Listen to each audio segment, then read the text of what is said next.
Bienvenue dans Au cœur de l'info sur France 24. Il est 19 h à Paris. À la une de l'actualité, Emmanuel Macron et Volodymyr Zelensky ont signé une lettre d'intention en vue de l'achat de 100 Rafales. Dans 10 minutes, le débat est consacré à cet accord entre Emmanuel Macron et Volodymyr Zelensky. Que contient-il? Est-ce un succès pour Zelensky en proie à un scandale de corruption en Ukraine? Quel pourrait être l'impact sur le terrain? On va bien sûr revenir sur la situation dans le Donbass, à Pokrovsk, mais aussi à Zaporizhzhia.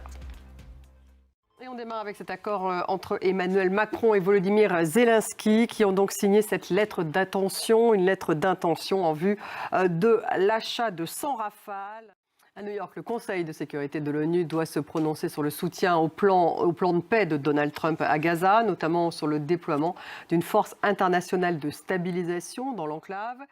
Direction aux États-Unis où dans une volte-face, Trump affirme qu'il soutient maintenant un vote à la Chambre des représentants pour la publication du dossier de Jeffrey Epstein. Le ministère de la Justice a déjà rendu public des dizaines de milliers de pages sur Epstein et s'intéresse à plusieurs agents démocrates, a-t-il dit.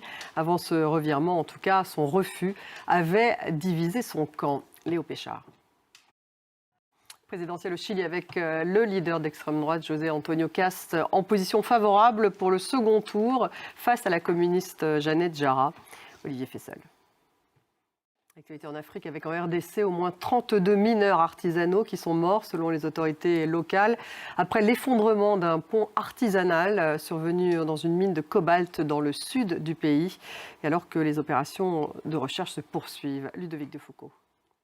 Puis au Bangladesh, l'ancienne première ministre Sheikh Hasina vient d'être jugée coupable de crimes contre l'humanité pour avoir ordonné la répression des émeutiers de 2024 dans son pays, des émeutes qui avaient fait jusqu'à 1400 morts selon les Nations Unies.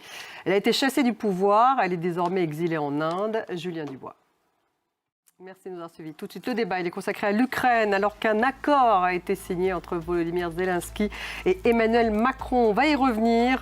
Que contient-il? Est-ce un succès pour Zelensky? Quel pourrait être l'impact sur le terrain? C'est tout de suite.